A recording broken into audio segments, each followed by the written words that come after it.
আসসালামু আলাইকুম, কেমন আছেন সবাই? আমি আলহামদুলিল্লাহ অনেক ভালো আছি। তো চলুন ছাদ থেকে নিচে এসে আপনাদের সঙ্গে শেয়ার করছি সেই হাঁড়ি দুটো, যে দুটো আমি কুমারপাড়া থেকে কিনেছিলাম। তো হাঁড়িগুলো দেখে বলুন তো আপনাদের পছন্দ হয়েছে?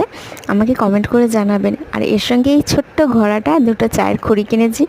আর আজ না আপনার ভাইয়াকে এই মাটির হাঁড়িতে চা বানিয়ে খাওয়াবো। এই মাটির হাঁড়ির যে মেঠো গন্ধটা আমাকে ভীষণভাবে আকর্ষণ করে, খুবই ভালো লাগে।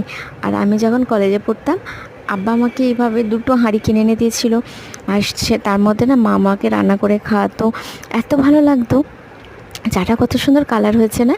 তো আজ না দুজনে গল্প করতে করতে চা খাবো। তো চাটা আমি রেডি করে ফেলেছি।